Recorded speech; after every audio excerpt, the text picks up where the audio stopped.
In the soft amber glow of an oil lamp, Thomas Miller hunches over his desk, magnifying glass in hand. Outside, a bitter November wind rattles the windows of his small photography studio in Blackwood, Massachusetts. The year is 1909, and Thomas has spent the evening developing photographs from the Calloway girls' birthday celebration earlier that day. The photographs from Eleanor Calloway's 10th birthday had turned out beautifully, all except one. Thomas lifts the peculiar image closer to the lamp. Something about the girl's smile unsettles him. He reaches for his magnifying glass, positioning it carefully over Eleanor's face. "Good heavens," Thomas whispers, nearly dropping the glass. Where there should be the small, pearly teeth of a child, Eleanor Calloway's smile reveals a row of fully formed adult teeth. Not just any adult teeth.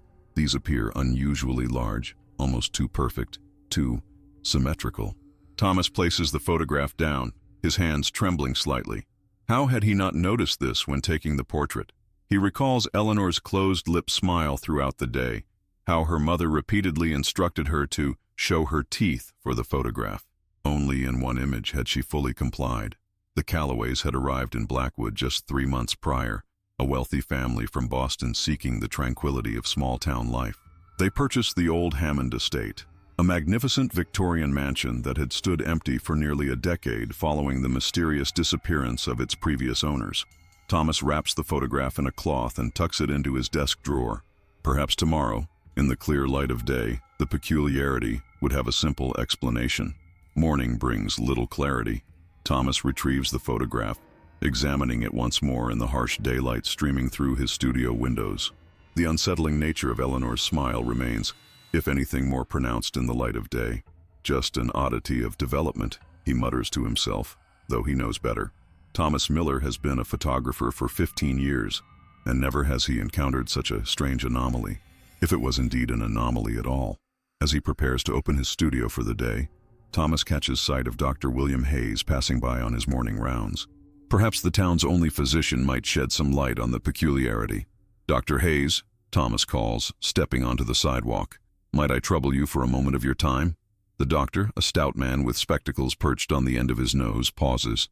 "Thomas, what can I do for you this fine morning?" Inside the studio, Thomas carefully unfolds the cloth containing Eleanor's photograph. "I was hoping you might explain something rather unusual." Dr. Hayes adjusts his spectacles, leaning in to examine the image. His expression shifts from curiosity to confusion. "Most peculiar. The girl's dentition is, well, it's not right for a child of her age." "Not right how exactly?" "A child of 10 should have a mixture of primary and permanent teeth, what we call a transitional dentition. But these," Dr. Hayes points to Eleanor's smile, "these appear to be a complete set of permanent teeth, fully erupted and unusually large for her mouth.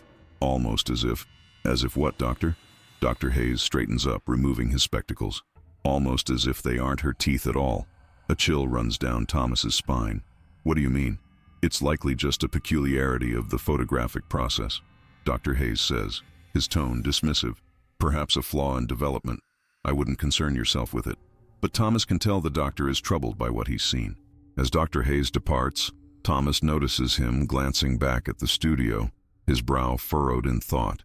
That afternoon, Thomas finds himself walking toward the Calloway estate, the photograph burning a hole in his pocket. He tells himself he's simply delivering the completed portrait package as promised. Yet the truth is he's drawn by a curiosity he cannot explain, a need to see Eleanor's smile with his own eyes once more. The Hammond estate, now Calloway Mansion, sits atop Blackwood Hill, its Gothic spires piercing the November sky. As Thomas approaches the wrought iron gates, he notices a peculiar stillness about the grounds. No gardeners tending the hedges, no smoke rising from the kitchen chimney. The gate creaks open at his touch, seemingly unlocked. Thomas hesitates before stepping onto the property. Something feels wrong, but he proceeds up the winding gravel path to the front door, each footstep crunching loudly in the unnatural quiet. Before he can knock, the massive oak door swings open, revealing Mrs. Calloway in a burgundy dress with high collar and lace cuffs, the very height of fashion, though strangely formal for a Tuesday afternoon at home. "Mr. Miller," she says, her voice as cool and smooth as marble. "What a pleasant surprise." "Good afternoon, Mrs. Calloway. I've brought the photographs from Eleanor's birthday celebration." Thomas removes his hat, clutching it in his hands. I thought perhaps you might wish to see them immediately, rather than wait for the formal delivery. Mrs. Calloway's smile does not reach her eyes. How thoughtful. Please come in. The interior of the mansion is dimly lit, heavy velvet curtains drawn against the afternoon sun. Thomas follows Mrs. Calloway through the entrance hall, noticing the unusual silence. No servants moving about, no sounds of a child at play. Is Eleanor at home? Thomas asks, attempting to sound casual. I thought she might like to see the photographs herself. Eleanor is resting, Mrs. Calloway replies without turning around. The excitement of her birthday celebration has left her rather fatigued. They enter a parlor furnished with expensive antiques and paintings in ornate gilded frames. A fire crackles in the hearth, the only source of warmth in the otherwise cold room. Please sit. Mrs. Calloway gestures to a velvet upholstered chair. Would you care for tea? No, thank you. Thomas remains standing, the package of photographs clutched in his hands. I cannot stay long. I merely wanted to deliver these personally. Mrs. Calloway sits, her posture rigid. Then let us see what you've captured. Thomas hands over the package, watching carefully as Mrs. Calloway unwraps the photographs one by one. Her expression remains unreadable as she examines each image. When she reaches the particular photograph, the one with Eleanor's unsettling smile, Thomas observes the slightest tightening around her eyes. These are lovely, she says, her voice betraying nothing. You've captured Eleanor beautifully. There is one photograph in particular, Thomas begins, gesturing toward the image in question. I noticed something rather unusual about Mr. Miller. Mrs. Calloway interrupts, her voice suddenly sharp. It's growing late, and I have matters to attend to. How much do I owe you for these excellent portraits? Thomas hesitates, caught off guard by her abrupt change in demeanor. $20 for the complete set, as we agreed. Mrs. Calloway rises, retrieving a small purse from a nearby table. She counts out the money and hands it to Thomas, her fingers cold as they brush against his palm. Mrs. Calloway, about that one photograph. Good day, Mr. Miller. She cuts him off again, moving toward the parlor door. Hammond will see you out. A tall, gaunt man appears in the doorway, seemingly from nowhere. Thomas hadn't heard anyone approach, yet there stands a butler, dressed in black, his face expressionless. This way, sir, the butler says, his voice barely above a whisper. As Thomas is escorted to the front door, he glances up the grand staircase, hoping for a glimpse of Eleanor. Instead, he catches sight of a shadowy figure watching from the landing, too tall to be a child, yet somehow giving the impression of Eleanor's silhouette. Good day, sir, the butler says, opening the door. Outside, Thomas realizes two things. The sun is already setting, though he couldn't have been inside for more than 15 minutes, and the photograph, the one showing Eleanor's disturbing smile, is missing from the package he delivered. Thomas doesn't recall the walk back to town. His mind races with questions, with the image of Eleanor's unnatural teeth, with the coldness of the Calloway mansion and its mistress. By the time he reaches his studio, night has fallen, and a sense of unease has settled firmly in his chest. That night, Thomas dreams of teeth, rows upon rows of perfect, gleaming adult teeth, floating in darkness. He wakes with a start just before dawn, his nightshirt soaked with sweat. Unable to return to sleep, Thomas dresses and heads to his studio, determined to examine the original glass plate negative of Eleanor's portrait. Perhaps there is a rational explanation after all, a flaw in the development process, as Dr. Hayes suggested. In his dark room, Thomas carefully retrieves the glass negative from its storage. Holding it up to the red safety lamp, he examines the image. His heart sinks. The negative shows exactly what the print revealed. Eleanor Calloway, 10 years old, with a full set of adult teeth too large for her small mouth. A knock at the studio door startles him. Who could be calling at this early hour? Thomas tucks the negative into his vest pocket and makes his way to the front of the studio. Dr. Hayes stands on the doorstep, his face ashen in the gray morning light. Thomas, may I come in? There's something we need to discuss. Once inside, the doctor refuses to sit, pacing instead across the wooden floor of the studio. I couldn't stop thinking about that photograph yesterday. It troubled me deeply. It troubled me as well, Thomas admits. I visited the Calloway estate yesterday afternoon to deliver the portraits. Dr. Hayes stops pacing. You went there? Alone? Thomas nods. Mrs. Calloway was cold. She refused to discuss the photograph, and when I left, I discovered it was missing from the package. This confirms my suspicions, Dr. Hayes says, lowering his voice though they are alone. After I left you yesterday, I went to the county records office. I wanted to learn more about the Callaways. And, Thomas prompts when the doctor falls silent. There is no record of the Callaways purchasing the Hammond estate. According to official documents, the property remains in the name of its previous owners. Thomas frowns. That's impossible. Everyone in town witnessed their arrival, their renovation of the house. Did we? Dr. Hayes challenges. Or did we simply accept their presence without question?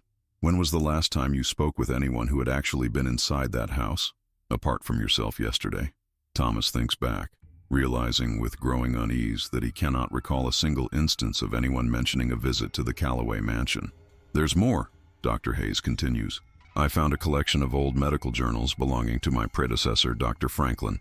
He kept detailed records of the Hammond family, the previous owners of the estate. Thomas murmurs. Yes, according to Dr. Franklin's notes, the Hammonds had a daughter named Eleanor who suffered from a rare dental condition. Her permanent teeth erupted all at once when she was just 7 years old, causing her great pain and social embarrassment. Thomas's blood runs cold. Eleanor Hammond? Dr. Hayes nods grimly. Who would have been exactly 10 years old in 1899, the year the entire Hammond family disappeared without a trace. But that's impossible, Thomas protests. Eleanor Callaway is a living, breathing child. I photographed her myself. Did you? Dr. Hayes asks quietly. Or did you photograph something that wanted you to believe it was a child? Before Thomas can respond, the studio door flies open, admitting a gust of cold air and Mary Wilson, the town librarian. Her usually neat appearance is disheveled, her hair escaping its pins. Thomas, Dr. Hayes, she gasps, clearly having run some distance. Thank heavens you're both here. You need to see what I've found. Mary places a large leather-bound book on Thomas's desk, her hands trembling as she opens it to a marked page. This is a history of Blackwood compiled in 1901. I found it in the library's basement archives. The men gather around as Mary points to a faded photograph on the yellowed page. Look familiar? Thomas's breath catches in his throat. The photograph shows a family posed on the steps of the Hammond estate. A stern-looking man, a woman in an elegant dress, and between them, a young girl with a closed-lipped smile. The Hammonds, Dr. Hayes whispers. Yes, Mary confirms. But look at the next page. She turns the page to reveal another photograph. This one showing the same girl, now smiling broadly, to reveal a set of fully formed adult teeth. Eleanor Hammond, Mary says, who, according to this text, suffered from a complete and unnatural eruption of adult dentition at an uncommonly young age, causing much speculation and superstition among the townspeople. Thomas retrieves the glass negative from his pocket, placing it beside the book. The similarity is undeniable. Eleanor Hammond of 1899 and Eleanor Callaway of 1909 have the exact same unsettling smile, the same two perfect teeth. There's more, Mary continues, her voice dropping. The text mentions rumors surrounding the Hammond family's disappearance. Locals claim to have seen lights in the mansion for years afterward, though it was supposedly empty. Some reported hearing a child's laughter echoing from the grounds at night. What happened to them? Thomas asks, though he's not sure he wants to know the answer. Mary's expression is grim. According to local legend, Eleanor Hammond wasn't just a child with unusual teeth. Some believed she wasn't a child at all, but something else. Something wearing the appearance of a child. This is preposterous, Thomas says, though his voice lacks conviction. You're suggesting what exactly? That the Callaways are not who they claim to be? That they're somehow connected to the Hammonds' disappearance a decade ago? I'm suggesting, Mary replies carefully, that the Callaways may not exist at all, that what you photographed might be the same entity that was once known as Eleanor Hammond, now returned under a new name. A heavy silence falls over the studio. Outside, the wind picks up, sending fallen leaves skittering across the street. We should go to the sheriff, Thomas finally says. Dr. Hayes shakes his head. With what evidence? A photographic anomaly and historical coincidence? Sheriff Taylor would think us mad. Then what do you propose? Thomas demands. We need to know what's inside that house, Mary says. We need to see for ourselves what the Callaways, if that's who they really are hiding. Dr. Hayes looks between them. You're suggesting we break into the mansion? Not break in, Thomas corrects. I've been invited before. Mrs. Callaway mentioned at Eleanor's birthday that I should return to photograph their collection of art. I could request an appointment, bring my camera equipment, and what? Search the house while taking photographs? Dr. Hayes scoffs. Not alone, Thomas says. You could accompany me, as could Mary. We could claim a historical interest in the architecture of the old Hammond estate. Many hands make light work, as they say. Mary nods slowly. It's our best option. If there's nothing amiss, no harm done. But if there is something sinister about the Callaways, very well, Dr. Hayes sighs. But we proceed with caution, and at the first sign of danger, we leave immediately. They agree to meet the following morning. Thomas will telephone the Callaway mansion to arrange the photography session, and they will travel together up Blackwood Hill. That night, Thomas can barely sleep. When he does drift off, his dreams are filled with images of Eleanor's smile, her teeth growing larger and sharper with each passing moment. He wakes before dawn, exhausted but resolute.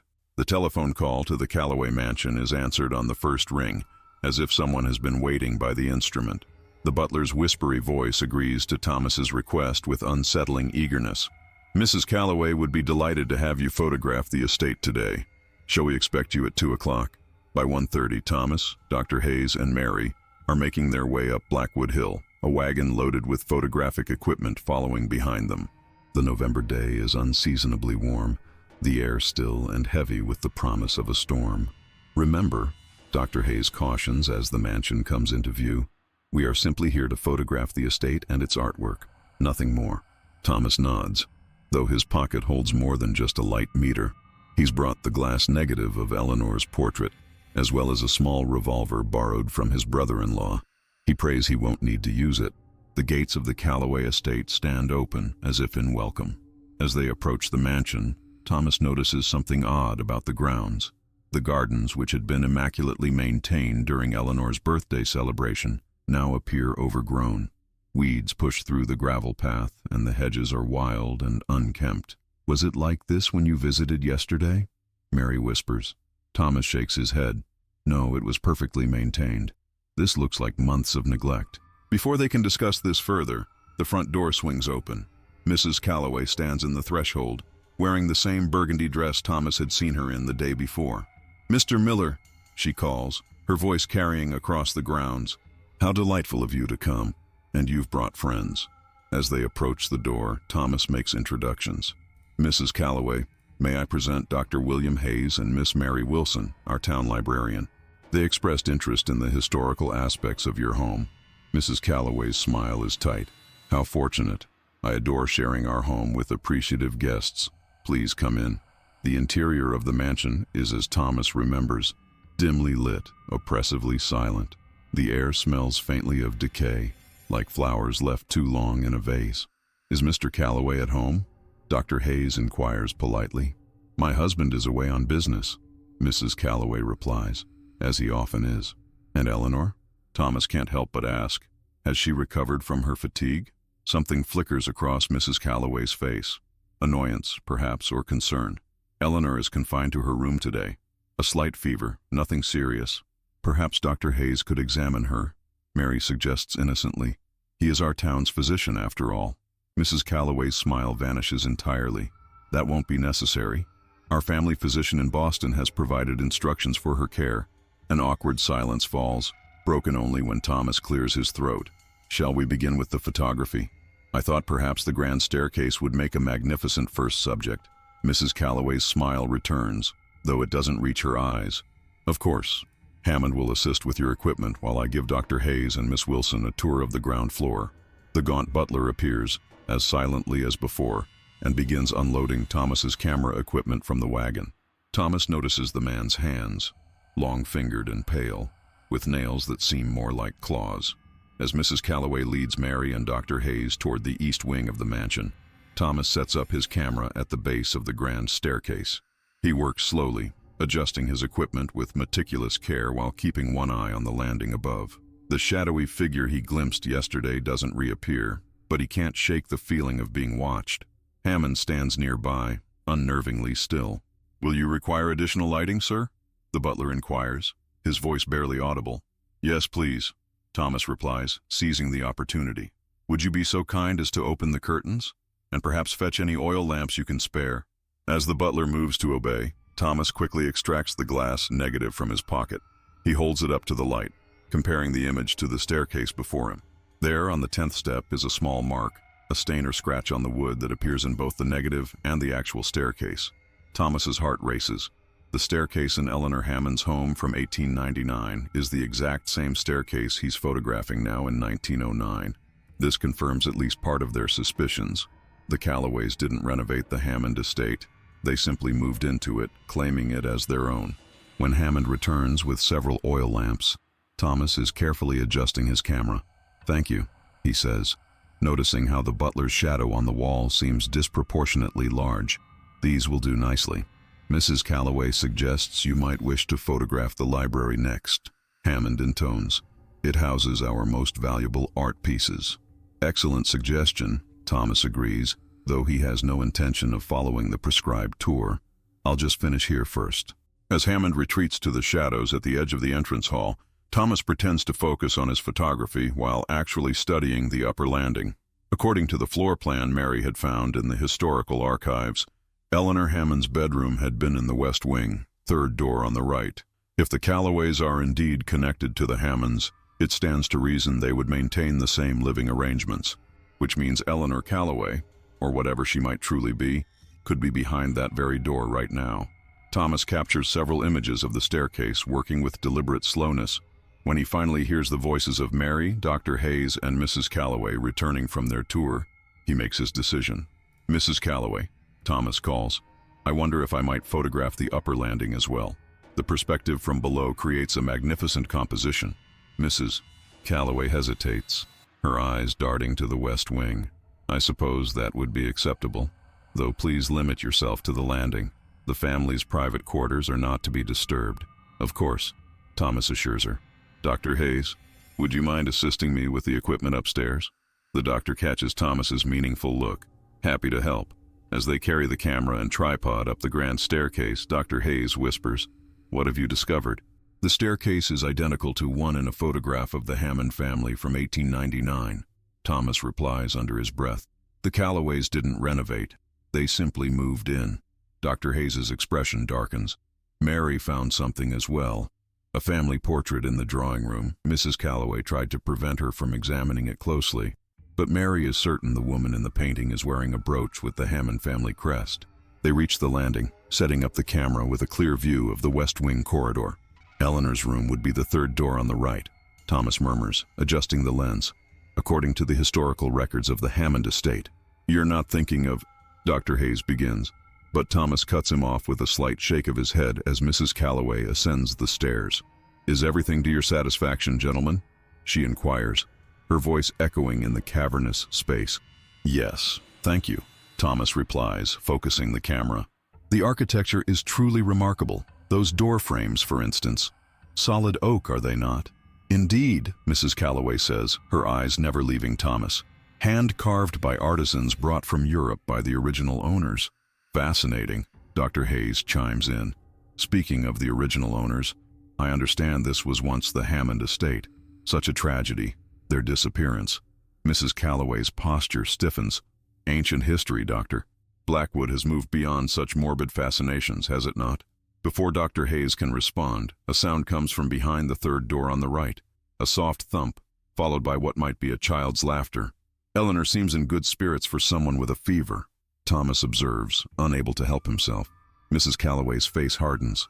"Mr. Miller, I believe you've captured enough images of the staircase. Perhaps we should proceed to the library, as Hammond suggested." "Actually," Mary calls from the bottom of the stairs, "I was hoping we might see the portrait gallery. The butler mentioned it's in the west wing." Mrs. Callaway's composure slips for just a moment, her face contorting into something that doesn't look entirely human before smoothing back into a pleasant mask. "The west wing is closed for renovations, perhaps on your next visit." As if on cue, another sound emerges from behind the third door.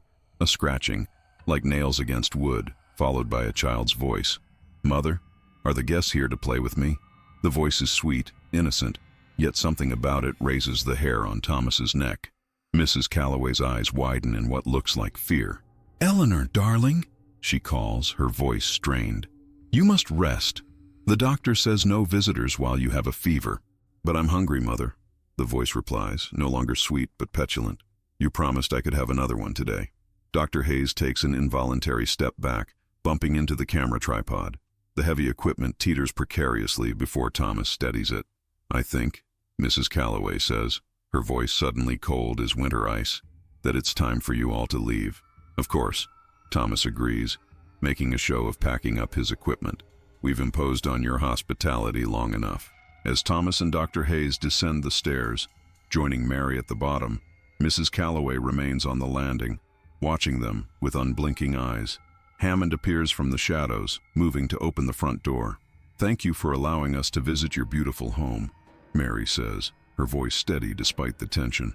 "We've learned so much about the history of this place." Mrs. Calloway doesn't respond, her gaze fixed on the trio as they gather their belongings and move toward the door.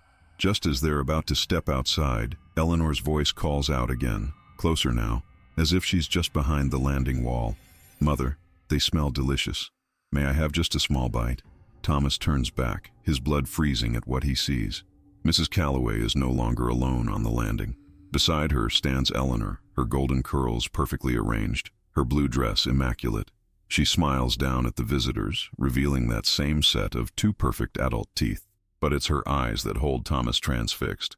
No longer the innocent blue eyes of a child, but entirely black, like pools of ink. "Good day," Hammond says firmly, pushing them out onto the porch and shutting the massive door with a resounding thud. For a moment, the three stand in stunned silence, the afternoon sun suddenly seeming too bright after the gloom of the mansion. "Did you see?" Mary begins. "We need to leave," Dr. Hayes interrupts, already moving toward the wagon. Immediately, they hurry down the gravel path, not daring to look back until they've passed through the iron gates. Only then does Thomas turn, his camera still clutched in his hands.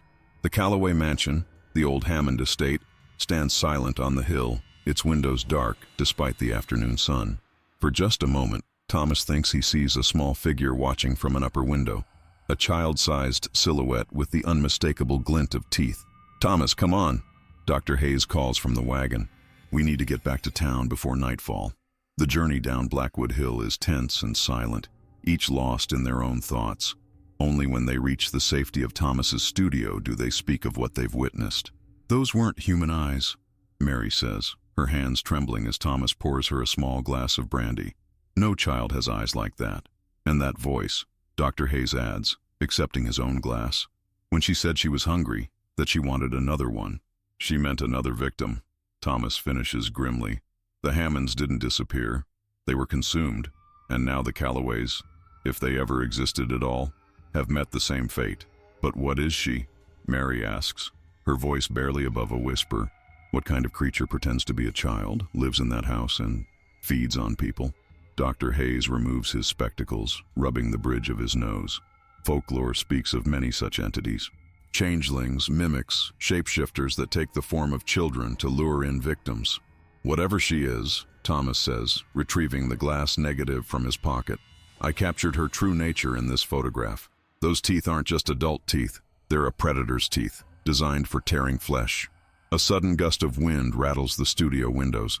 Outside, the sun is beginning to set, casting long shadows across Blackwood's main street. "We need to tell someone," Mary insists. "The sheriff, the mayor." "And say what?" Dr. Hayes interrupts. "That we believe a supernatural entity is living in the old Hammond estate, pretending to be a child? They'd think us insane." "Then what do we do?" Mary demands. "Wait for more disappearances? For more families to be lured to that house and devoured?"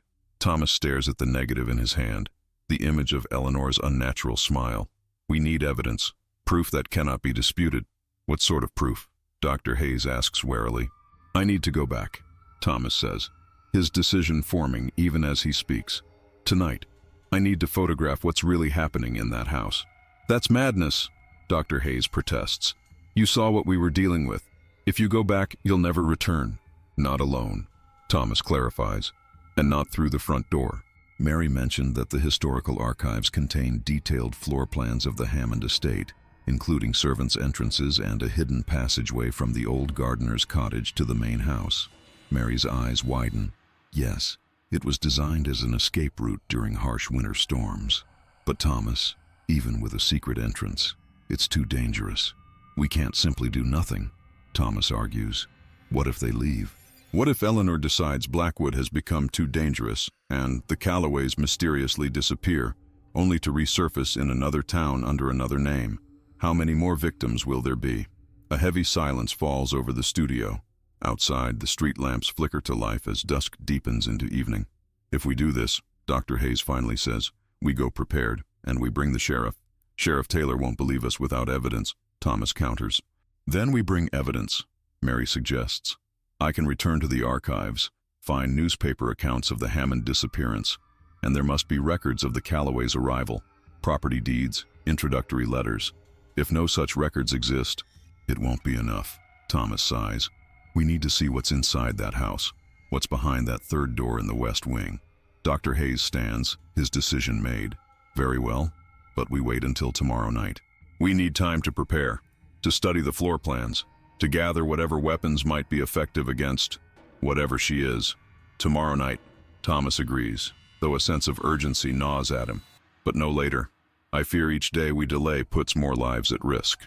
As Mary and Dr. Hayes depart, Thomas remains in his studio, staring at the glass negative. In the fading light, Eleanor's smile seems to widen, her teeth growing sharper before his eyes.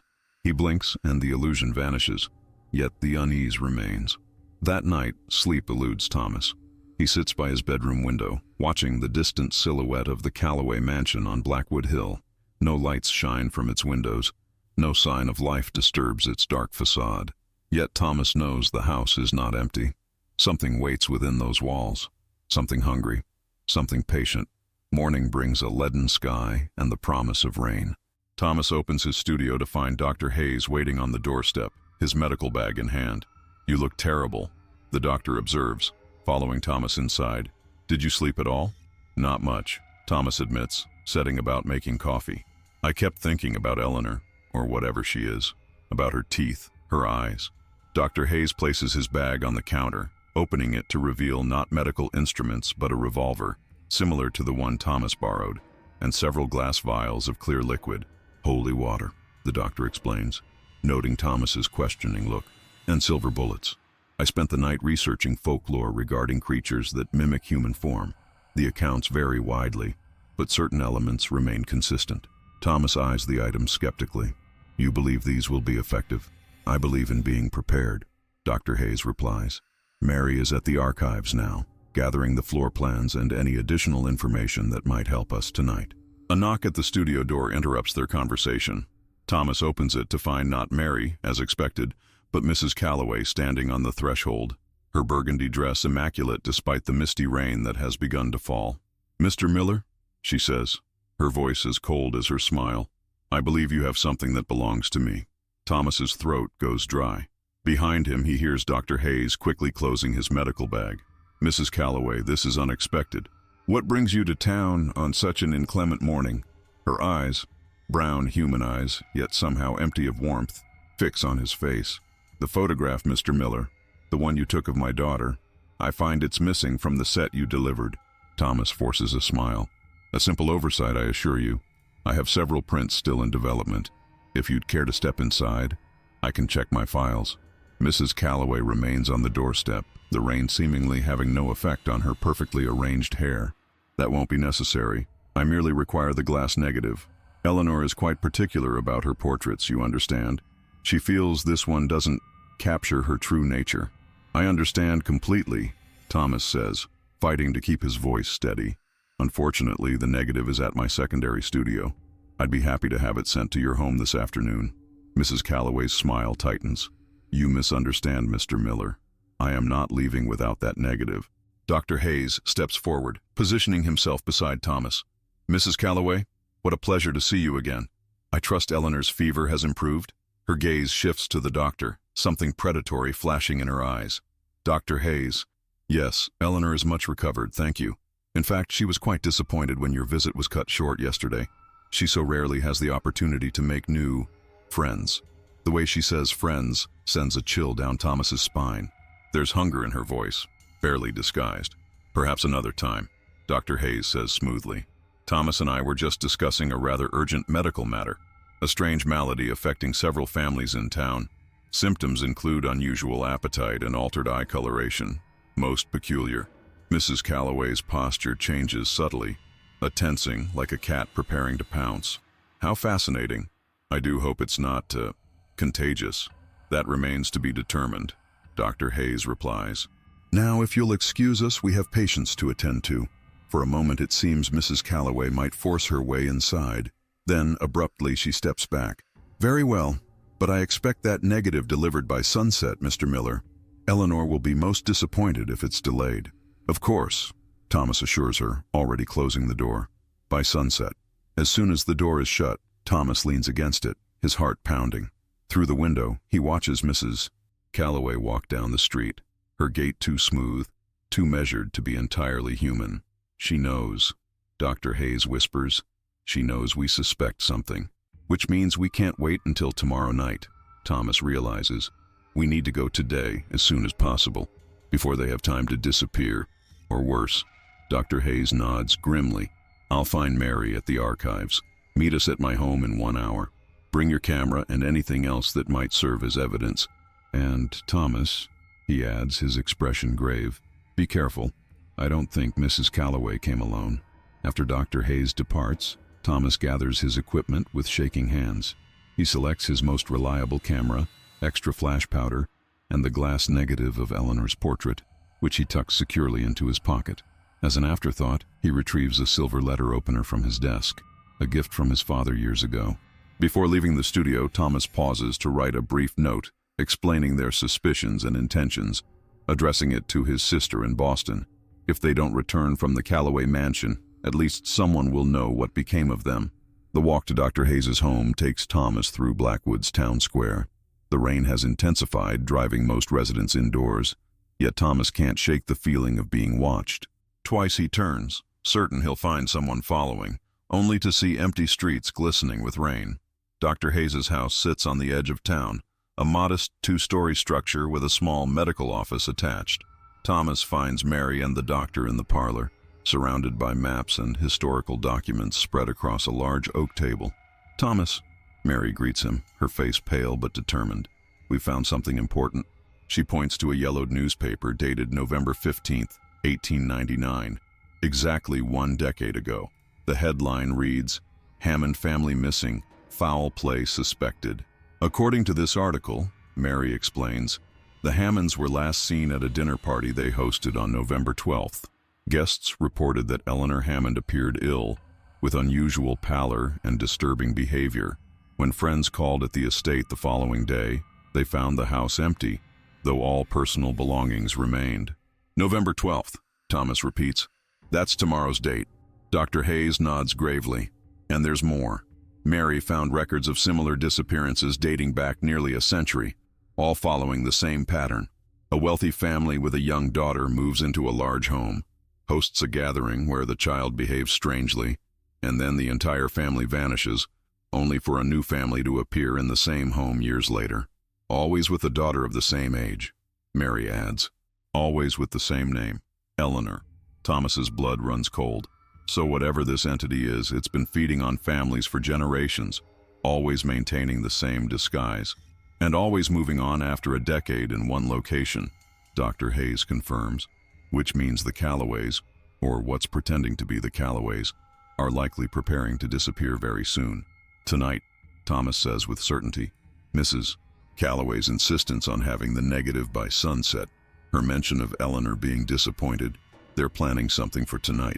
Mary unrolls a large floor plan of the Hammond estate.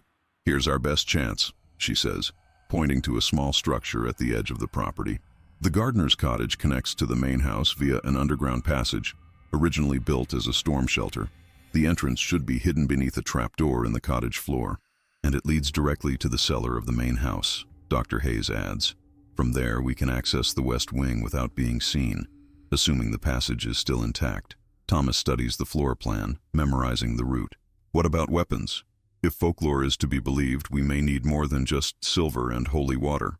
Dr. Hayes opens a cabinet, revealing a hunting rifle and several boxes of ammunition. Iron and fire are mentioned in most accounts of shape-shifting entities. I've prepared accordingly. Mary holds up a small leather pouch. Salt and rowan berries. My grandmother swore they protect against malevolent spirits.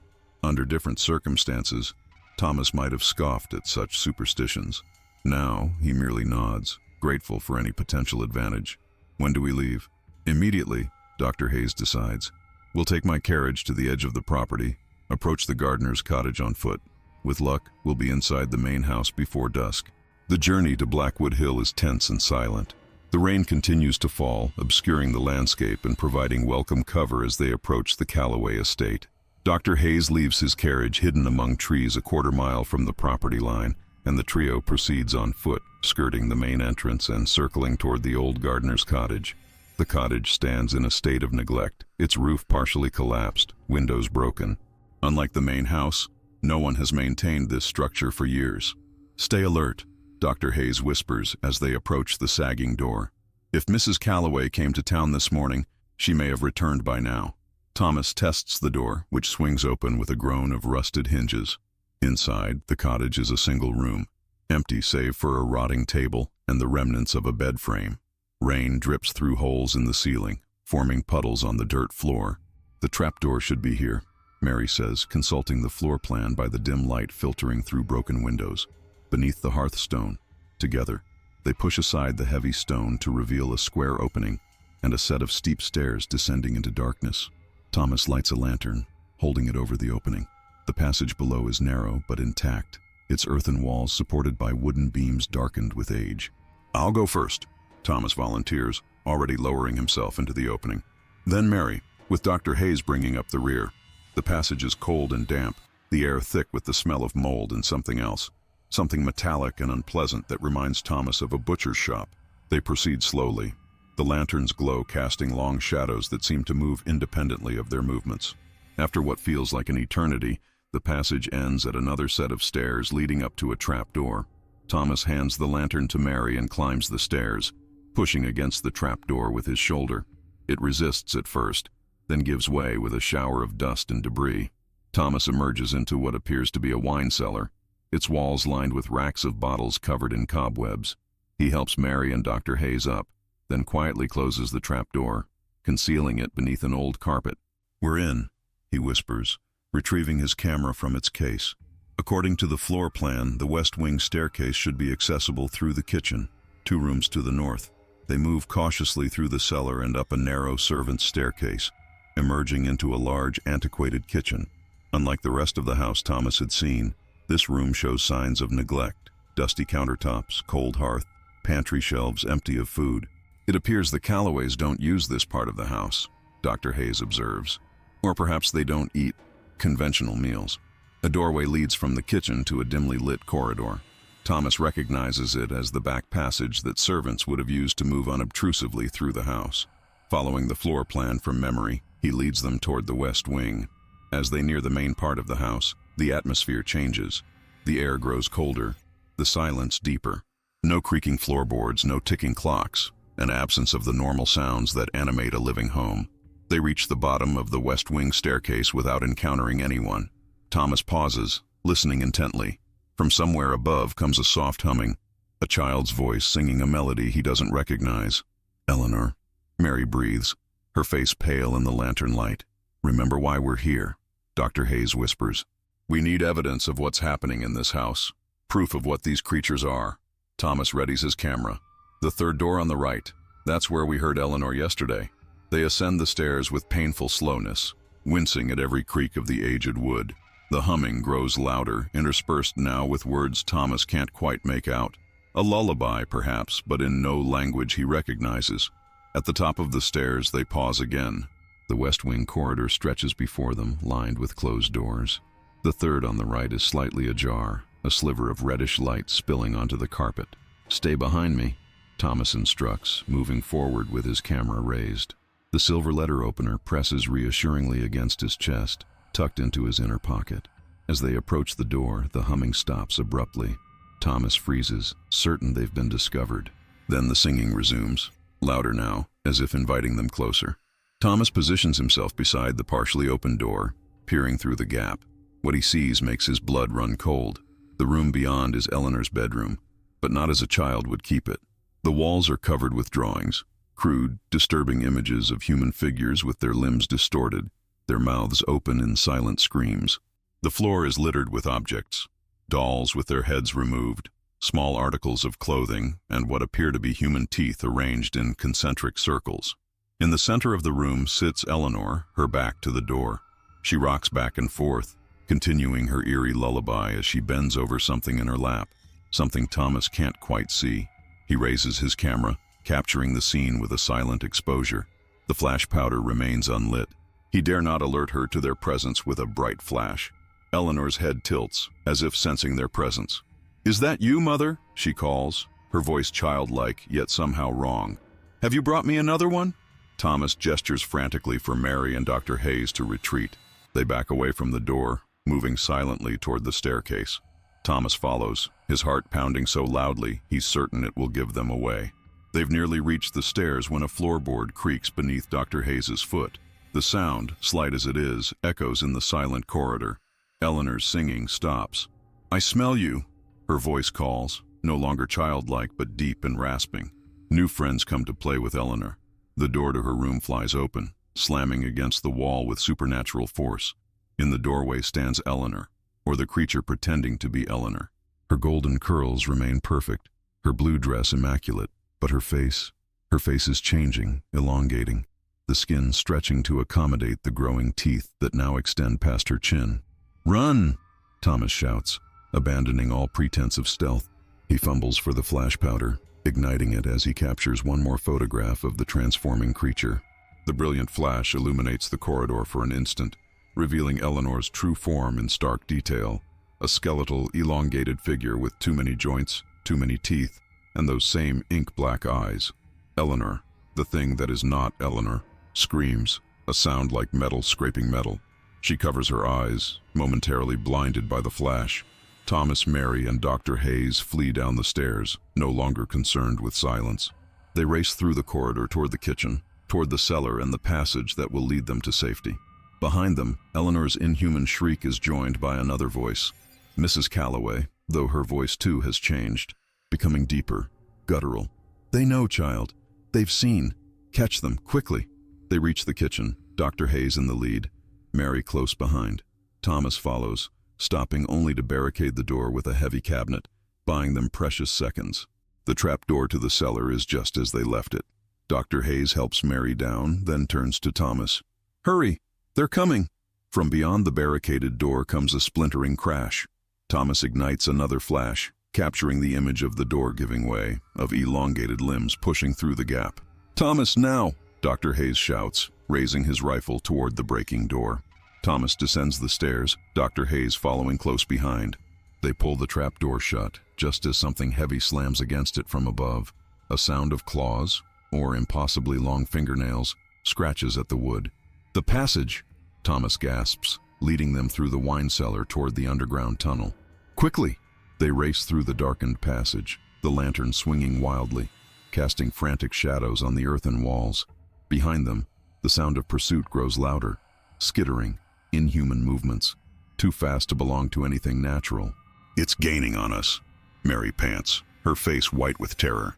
The cottage stairs appear ahead, a rectangle of gray daylight visible through the opening above. Thomas pushes Mary forward. "Go! Get to the carriage!" Dr. Hayes turns, aiming his rifle down the dark passage. "I'll hold them off. Get Mary to safety." Thomas hesitates, unwilling to leave the doctor behind. Then a shape emerges from the darkness, a twisted, elongated figure that only vaguely resembles the elegant Mrs. Calloway they had met. Her jaw unhinges, revealing rows of needle-like teeth. Dr. Hayes fires. The shot echoes deafeningly in the confined space. The creature that was Mrs. Calloway jerks backward but doesn't fall. Instead, it makes a sound like laughter. "Silver bullets!" it hisses, its voice a parody of human speech. "How quaint! We are not vampires, Doctor. We are much, much older." Just behind it, another shape appears, smaller, faster, with too many limbs scrambling along the ceiling of the passage. Eleanor, or what Eleanor truly is. "Go!" Dr. Hayes shouts, firing again. "I'm right behind you." Thomas pushes Mary up the cottage stairs, following close behind. He reaches back to help Dr. Hayes, but the doctor is locked in combat with the creatures, swinging his rifle like a club now that the bullets have proven ineffective. "The salt!" Mary cries, fumbling with her leather pouch. "Dr. Hayes, use the salt." The doctor reaches for the pouch at his belt, tearing it open and flinging its contents at the advancing creatures. A howl of pain erupts from the passage as the salt makes contact. The thing that was, Eleanor recoils, its skin bubbling where the crystals touch. Dr. Hayes seizes the opportunity, scrambling up the stairs. Thomas and Mary help pull him through the trapdoor, then slam it shut, dragging the hearthstone back into place. It won't hold them for long. Dr. Hayes gasps, blood streaming from a gash on his forehead. We need to get back to town, warn everyone. They stagger from the cottage into the rain, which has intensified into a downpour. The daylight is fading, dusk approaching rapidly. Thomas clutches his camera, the precious evidence secure within. A sound behind them, the cottage door splintering, spurs them into a run. They race toward the trees where Dr. Hayes left his carriage, slipping in the mud, hearts pounding with terror. They reach the carriage, Dr. Hayes taking the reins while Thomas helps Mary inside. As they pull away, Thomas looks back toward the Calloway estate. Two figures stand on the hill, watching them flee. A woman and a child, perfectly still despite the raging storm, their silhouettes visible against the darkening sky. Faster, Thomas urges, though Dr. Hayes is already whipping the horses to a gallop. We need to warn the town before nightfall. By the time they reach Blackwood, night has fallen. The rain continues to pour, the streets empty, save for a few determined souls hurrying home. Dr. Hayes drives directly to the sheriff's office, where a single lamp burns in the window. Sheriff Taylor is skeptical of their wild tale, even as Dr. Hayes displays his injuries, and Thomas begins developing his photographs in the small darkroom adjacent to the jail. Let me understand this, the sheriff says, his mustache twitching with barely concealed disbelief. You're claiming that Mrs. Calloway and her daughter are some kind of monsters? That they've been consuming people for decades, possibly centuries? I know how it sounds, Mary pleads, but we've seen them with our own eyes. They're true forms. And Thomas has proof, photographic evidence. As if on cue, Thomas emerges from the dark room, 3 damp photographs in his hands. It's all here, he says, laying the images on the sheriff's desk. Eleanor's teeth in the original portrait, her room with its disturbing contents, and this. He points to the 3rd photograph, showing the corridor of the West Wing, where a blurred, elongated figure reaches toward the camera with 2 long fingers, its mouth a black hole filled with needle teeth. Sheriff Taylor examines the photographs, his expression shifting from skepticism to unease. This could be a double exposure, he suggests, though his voice lacks conviction. A photographer's trick. Then how do you explain this? Dr. Hayes asks, removing his shirt to reveal deep gouges across his chest, claw marks that no human hand could have inflicted. The sheriff rises, retrieving his rifle from its rack. All right, I'll gather some men. We'll ride out to the Calloway place tonight. If there's anything to your story. A commotion outside interrupts him, shouting, the sound of running feet. Deputy Morris bursts through the door, his face pale with shock. Sheriff, fire on Blackwood Hill. The old Hammond place. It's completely engulfed. They rush outside to see the night sky glowing orange above the hill. The Calloway mansion, the Hammond estate, is burning, flames visible even through the driving rain. My God, the sheriff breathes. Anyone inside wouldn't stand a chance. They're not inside, Thomas says with certainty. They knew we'd return with evidence. They're destroying the scene, eliminating any proof of what they are before moving on to their next hunting ground. And the next family of victims, Mary adds grimly. For 3 days, the ruins of the Calloway mansion smolder on Blackwood Hill. Sheriff Taylor organizes search parties, but no bodies are found among the ashes. No trace of the Calloways or their servant Hammond. Thomas's photographs become the talk of Blackwood, then of the county, eventually attracting the attention of newspapers as far away as Boston. Speculation runs rampant about what became of the Calloways, about what might have caused the fire. Only Thomas, Mary, and Dr. Hayes know the truth. They meet one last time in Thomas's studio, the glass negative of Eleanor's portrait sitting between them on the desk. We should destroy it, Dr. Hayes suggests. Melt it down, ensure no copy of her image remains. No, Thomas disagrees. We need to preserve it as a warning, in case they return, in case they try this again elsewhere. Mary nods slowly. I've been researching similar incidents in other towns, always the same pattern. A wealthy family with a daughter named Eleanor moves in, people begin to disappear, and eventually the family vanishes without a trace, which means they'll strike again, Thomas says grimly. Perhaps not here, not in our lifetimes, but somewhere. Sometime they'll resurface. Dr. Hayes sighs, the wounds on his chest still bandaged beneath his shirt. Then we document everything. Create a record so detailed that future generations will recognize the signs, know what to look for. Thomas picks up the negative, holding it to the light one last time. Eleanor's smile, those two perfect adult teeth, seems to mock him still. I'll write to colleagues in other cities, share copies of these photographs with trusted individuals. If these creatures appear again, someone will recognize them. As they part ways, a sense of unfinished business hangs over them. They've survived their encounter with something ancient and predatory, but they know it still exists in the world, hungry and patient. 1 year later, Thomas receives a letter from a photographer in a small town in Vermont. Enclosed is a newspaper clipping announcing the arrival of a new family, the Prestons from Boston, who have purchased the old Wilson estate. The article mentions their daughter, 10-year-old Eleanor, described as a beautiful child with golden curls and a perfect smile. Thomas immediately writes to the local authorities, enclosing copies of his photographs and a detailed account of the events in Blackwood. He never receives a reply. 3 months later, the Vermont town experiences a devastating fire that destroys the Wilson estate. No bodies are recovered, and the Prestons are never seen again. For the rest of his life, Thomas keeps a file of similar incidents. Newspaper clippings, correspondence, rumors from distant towns. Always the same pattern, always the same name, Eleanor. And every night before sleeping, Thomas checks his windows and doors, securing them against the darkness. For he knows that somewhere in the world, Eleanor is still smiling with her perfect adult teeth, still hunting, still hungry. And he cannot shake the feeling that one day she might remember the photographer who uncovered her secret, who escaped when so many others didn't, that one day she might come back for him. In his dreams, he still sees her standing on Blackwood Hill, watching his escape through the rain, her two perfect teeth gleaming in a smile that promises, this isn't over. And in the dreams, unlike in reality, he cannot run fast enough.